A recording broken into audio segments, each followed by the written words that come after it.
Hello, dear students. We are doing the chapter data handling. Here we have learned how to find the three measures of central tendency, that is mean, median, and mode. Hopefully, you all have understood the formula or the method to calculate all these three. Next, moving on to the next, we have drawn the bar graphs. We have two uh, parts of the graph always. One is the reading of the graph and one is the drawing of the graph. Clear? Reading of the graph, when you are given a bar graph and so many questions are put to check whether you are able to read the bar graph properly, or you can interpret the bar graph with the knowledge that what it is indicating. Clear? Secondly, the purpose of, you have already done in the class 6 also. Here is the purpose of the bar graphs is somewhere different. Different is what? Here we learn to draw the bar graph, to draw the double bar graph rather, okay, for the comparison purpose. Clear? So our topic is to draw the bar graph with a different purpose, and today we will shift to the probability also, what probability means and how to find it. Clear? So moving on to the question number 5, we have already done up till question number 4 in our previous class. Checking question number 5 is, consider the data collected from a survey of a colony. Here we are to check the favorite sport of the people in the colony, that how many like to watch the game or how many like to participate in the game. Clear? We have cricket, basketball, swimming, hockey, athletics. First part is to draw a double bar graph choosing an appropriate scale. What do you infer from the bar graph? Which sport is most popular? Which is more preferred watching or participating in the sports? So let's draw. Let's begin the drawing part. Actually, in our previous class in the Google Meet, we have already discussed it. This video is for those who are unable to attend that class. तो question number 5 में पहले पूछा गया है, अब check करो कि आपके पास नंबर्स कैसे हैं. 1240 है, 620 भी है, सबसे छोटा चेक करें तो 250 105 भी है, और मैक्सिमम 1240 भी है. तो मैक्सिमम और मिनिमम को देखते हुए हम 100 का गैप सजेस्ट करेंगे. तो what is an scale here? Scale here is 1 unit को या 10 डिविजन्स को हम 100 पीपल के इक्वल लिख देंगे. क्लियर? सो डबल बार ग्राफ ड्रॉ करना है. बार ग्राफ से हमें इंफॉर्मेशन क्या मिलती है? तो this is the bar graph. I have coloured it with the different colors also. So along vertical axis, this is vertical axis, 10 divisions is equal to 100 people. और यहाँ पे आपके पास number of people है, और यहाँ पे आपके पास favorite स्पोर्ट है. क्लियर? तो हम इक्वल ड्रॉ करके यहाँ पे मार्क्स लगा देंगे, वही 1 यूनिट का गैप छोड़ के. और cricket, basketball, swimming, hockey, athletics हमने 5 वो लिख दिए. अब डबल बार ग्राफ है तो आपने वॉचिंग इसी को हाफ में डिवाइड कर देना है. क्लियर?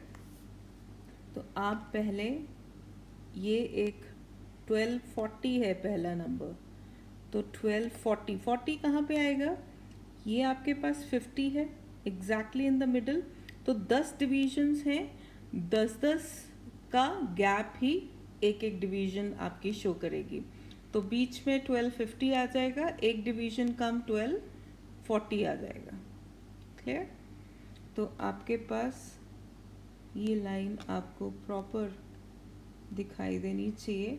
तो दिस इज वॉचिंग। आप यहाँ पे लिख भी सकते हो, और जैसे मैंने कलर किया है आप वो भी कर सकते हो। एंड पार्टिसिपेटिंग इज 620, तो 620 पे आप ये ड्रॉ कर सकते हो। This is participating. Clear? Basketball check करें।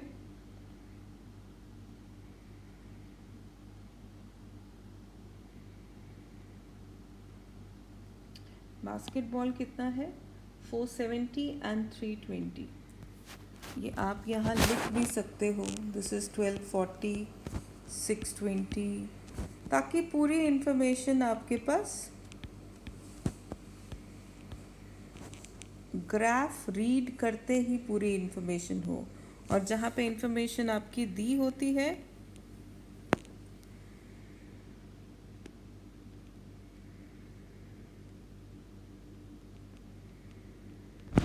क्लियर? तो ऐसे ही करते करते आप स्विमिंग, क्लियर, डिफरेंट कलर्स पे आप करते हो तो आपको राइट साइड पे स्केल के नीचे ये दोनों ऐसे कलर करके बॉक्स में, ठीक है, वॉचिंग और participating, that yellow colour defining watching. ठीक है, नहीं आपने कलर्स यूज़ करने तो वॉचिंग और पार्टिसिपेटिंग सिंपली लिख सकते हो, और आप शेडिंग भी कर सकते हो पेंसिल से। So this is all about this graph. Question number 6 पे जाते हैं। तो क्वेश्चन नंबर 6 लिखा है, take the data giving the minimum and maximum temperature of various cities given in the beginning of table 3.1. I have already pasted table 3.1 is this is on the first page of this chapter. तो question है, पहले हम draw कर लेते हैं double bar graph using this data. तो आप देख सकते हैं कि मैक्सिमम क्या है, 38, 37, 28, 36, 38, 39। तो ये बड़ा कम रेंज में घूम रहे हैं, 28 से लेके 39 तक, और यहाँ पे 21 से लेके 29 तक है। तो आप 21 से लेके 40 तक आपके पास ये गैप है। ठीक है, अगर आप 5-5 का गैप रखते हो तो आपको 21 ऑनवर्ड्स 40 तक जाना पड़ेगा। क्लियर? और what I have done is something different. I have used this kink.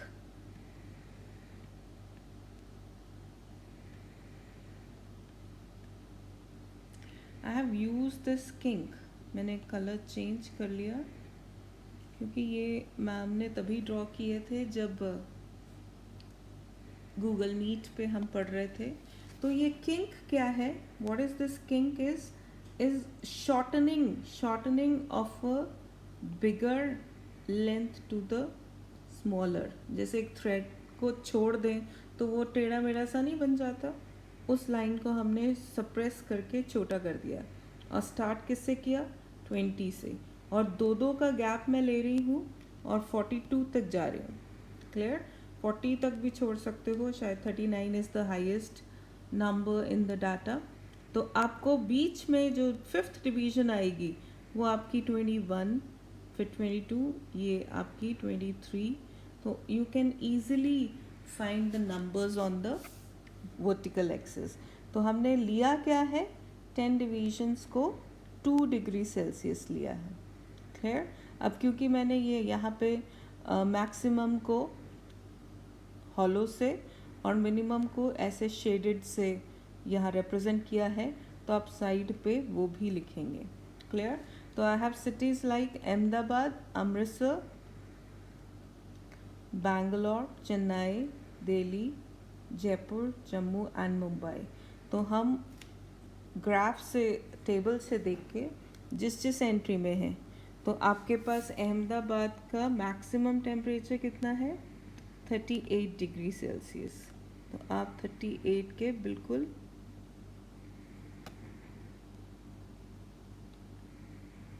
Clear. और यहाँ कितना है, 29। तो 29 is just between 28 and 30.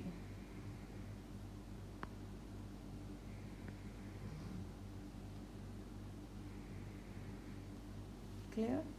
Amritsar का temperature maximum is 37 degree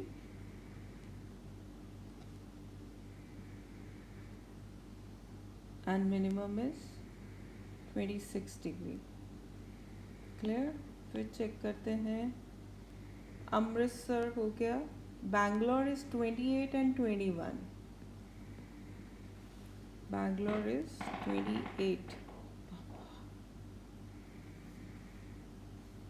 28 and 21. Clear? Chennai is 36 and 27. 36, ये 36 है, यहाँ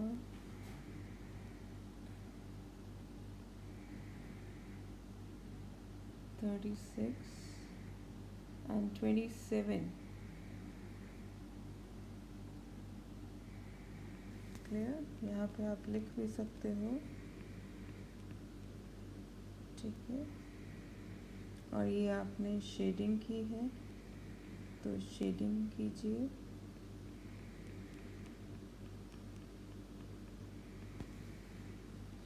तो इसी तरह आगे दिल्ली, जयपुर, जम्मू एंड मुंबई के लिए भी तुम ड्रॉ कर लोगे, ठीक है।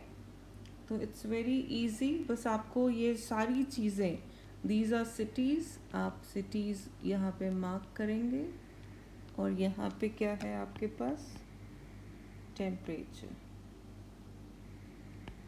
क्लियर? ये यूनिट्स भी लिख देते हैं इन डिग्री सेल्सियस। क्लियर? तो इसे लिखने की ज़रूरत नहीं है, ये आपको शो करने के लिए था। हाँ, बनाना ज़रूर है इसे, और this is how it look likes, but be sure you are drawing it on the graph sheet only. Clear? So moving on to the next, we have another topic is probabilities. Just the introduction. I think in class 6th also there is a little bit introduction of this word probability. Probability is nothing but the chance to happen anything, any event. Simply आज बारिश होगी या नहीं होगी, this is a chance, ठीक है। कई बार बादल आके भी निकल जाते हैं और कई बार बिल्कुल ब्लैक होते हैं, फिर भी हमें लगता है बारिश होगी, पक्का होगी, and again there is no rain at all and the clouds run away. तो ये चांस है कि होगा या नहीं होगा, ठीक है। अब दो चीज़ें इसमें बहुत श्योर हैं, ठीक है, कि कोई चीज़ ऐसी है जो होगी, जिसमें कोई बदल ही नहीं सकता। वो क्या है कि सूरज उगेगा भी सुबह सुबह और सूरज छिपेगा भी इन द इवनिंग। तो that process are continued since how long we all don't know, ठीक है, millions and millions of years. मतलब ये हो गया है कि सूरज उगेगा भी और छिपेगा भी, ठीक है। वैसे तो ये प्रोसेस धरती का है, it is just taking rounds, और कई बार सूरज के सामने वाला हिस्सा दिन कहलाता है, सूरज के पीछे वाला हिस्सा रात कहलाता है। पर हमारे लिए ये होना ही होना है, तो it is sure to happen. तो ऐसे केस में प्रोबेबिलिटी जो होती है उसकी 1 होती है। Clear? It is certain to happen, इसमें कोई श्योर ही नहीं है। ऐसे केस में प्रोबेबिलिटी ऐसे इवेंट्स की क्या होती है, 1 होती है, always 1।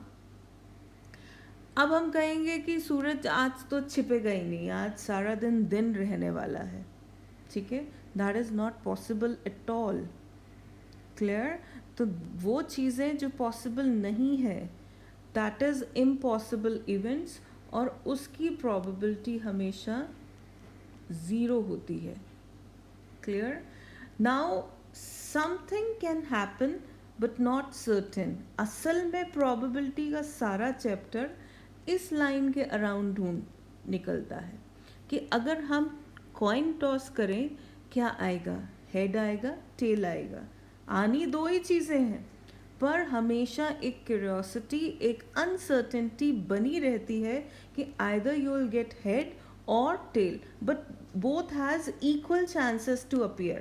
That is why this is a fair deal to start or to check that which team will start the game.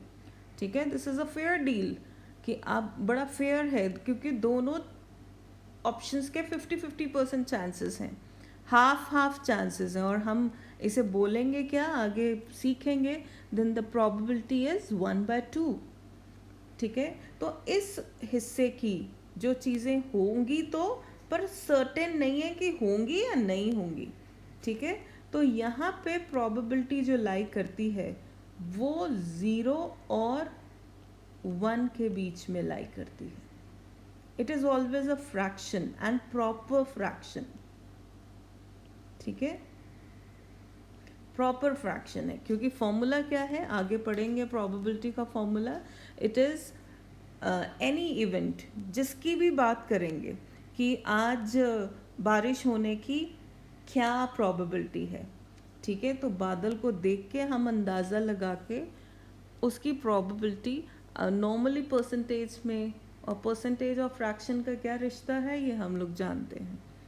ठीक है, कॉइन को फ्लिप करेंगे, हेड और टेल आएगा। हेड आने के कितने चांसेस हैं? टोटल चांसेस कितने होते हैं? 2 चांसेस है, either you can get the tail और you can get the head. तो 2 चांसेस हैं, इसे बोलते हैं 2 पॉसिबल आउटकम्स। जो पॉसिबल हो सकता है उनको हम काउंट कर लेते हैं पहले। जैसे एक डाई रोल करने पे कितनी आउटकम्स आ सकती हैं? 1 हो सकता है, 2 हो सकता है, 3, 4, 5, 6, इन 6 में से कोई भी एक नंबर हो सकता है। तो टोटल पॉसिबल आउटकम्स इसकी कितनी होंगी? 6। हम इसे क्या बोलते हैं? Number of possible outcomes. I am writing in a short way, जगह भी कम है, तो इट इज़ 6। और इसकी कितनी होंगी? Number of total possible outcomes is 2। Clear? तो ये formula, actually we did the exercise in the Google Meet, so some things are written over here. तो यहाँ पे हम नंबर ऑफ पॉसिबल आउटकम्स की बात करें तो एक कॉइन को टॉस करने में आपके पास 2 आती है, और अगर मैं कहूँ प्रोबेबिलिटी ऑफ गेटिंग हेड, तो मेरी वो भी 1/2 आएगी, क्योंकि 1 क्या है? हेड आने की कितनी संभावनाएं हैं? तो एक ही संभावना है, मतलब हेड एक ही आउटकम है। तो 2 में से एक को मैंने पूछा है, तो आपके पास इसका शब्द क्या है? Favourable outcomes upon number of possible outcomes. तो ऑलवेज चेक कि आपने जिस भी बारे में बात हो रही है उसकी पॉसिबल आउटकम्स कितनी हो सकती हैं, और फेवरेबल आउटकम जिसके बारे में पूछा गया है, ये फेवरेबल इवेंट को रिकॉग्नाइज करेगा, और ये आपके पूरे एक्सपेरिमेंट को, कि हो क्या रहा है, पूछा किसके बारे में जा रहा है। ठीक है, तो पॉसिबल आउटकम्स में आप एक एक्सपेरिमेंट के कितने केसेस हो सकते हैं, कितनी आउटकम्स हो सकती हैं, कितने रिजल्ट हो सकते हैं, और हमारे उसकी क्या आएगी। ठीक है, तो this was your question number 3. A coin is flipped to decide which team starts the game. What is the probability that your team will start? तो यहाँ पे आपके पास है कि आपने वो किया, टीम ने डिसाइड कर लिया होगा किसकी हेड है किसकी टेल है, तो पर तुम्हारी टीम डिसाइड होने में, मान लिया मैंने हेड सोचा है कि हेड आएगा तो मेरी टीम विन करेगी, तो हेड आने के चांसेस 1/2, 1 आउट ऑफ 2, तो मैं लिखूंगी कि probability of my team to start the game is 1/2. Clear? और क्वेश्चन नंबर 2 देखते हैं. There are 6 marbles in a box with the numbers 1 to 6 mark. वो डाई पे 1 to 6 मार्क होता है, यहाँ पे मार्बल्स हैं अलग अलग और 6 मार्बल्स में 6 नंबर्स मार्क किए गए हैं. अब मुझे प्रोबेबिलिटी निकालनी है कि नंबर 2 आए, तो नंबर 2 तो एक ही है. क्लियर?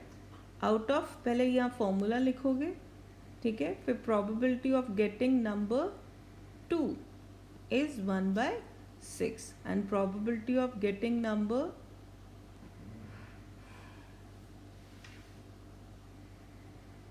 number 5 is again 1/6.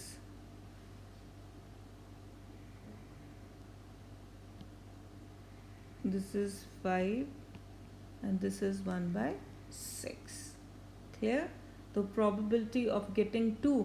अब कई बार इसमें नंबर 2 की बजाय अगर बोल देंगे probability of getting smallest even prime, तो मैं घुमाने के लिए उसी 2 को 2 ना बोल के स्मॉलेस्ट इवन प्राइम बोल देंगे. क्लियर? तो इट इज़ 1, मतलब 2 ही होगा, और 1 to 6 में से 2 एक ही मार्बल है.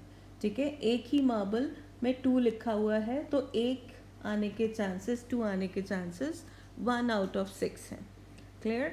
और अगर पूछ लिया जाए probability of getting an odd number, तो 1 से 6 के बीच में हमारे पास ऑड नंबर्स क्या है? 1, 3, 5. तो there are 3 marbles which have odd numbers, तो 3 आपके फेवरेबल आउटकम्स हो जाएंगे. तो 3/6 is the probability, that is again 1/2. तो हाफ चांसेस है, क्योंकि half of the outcomes are odd and half of the outcomes are even, तो ऑड आने के चांसेस 1/2 हो जाएंगे. क्लियर? तो ऐसे कैसे भी क्वेश्चंस यहाँ पे क्रिएट हो सकते हैं. तो वो पहला वाला कि देखो, चेक करो कि फॉलोइंग 5 जो स्टेटमेंट्स लिखी हैं, इसमें कौन सी इम्पॉसिबल है, कौन सी होगी श्योर इवेंट है, और कौन सी के चांसेस हैं, हो भी सकता है नहीं भी हो सकता है. You are older today than yesterday, आज से कल से आज तुम और बड़े हो जाओगे, तो डेफिनेटली येस. ठीक है, day by day we are moving towards our next birthdays and we are getting 1 year older. A toss coin will land heads up, ये ज़रूरी नहीं है, इट मे हैपन और मे नॉट. ठीक है, उसकी चांस क्या आएगी? Can happen but not certain, certain नहीं है, टेल भी आ सकता है. A die when toss shall land up with 8 on the top, die के ऊपर मार्क्स ही 6 होते हैं, 1 to 6, तो 8 कैसे आ सकता है? So this is impossible to get, so impossible event.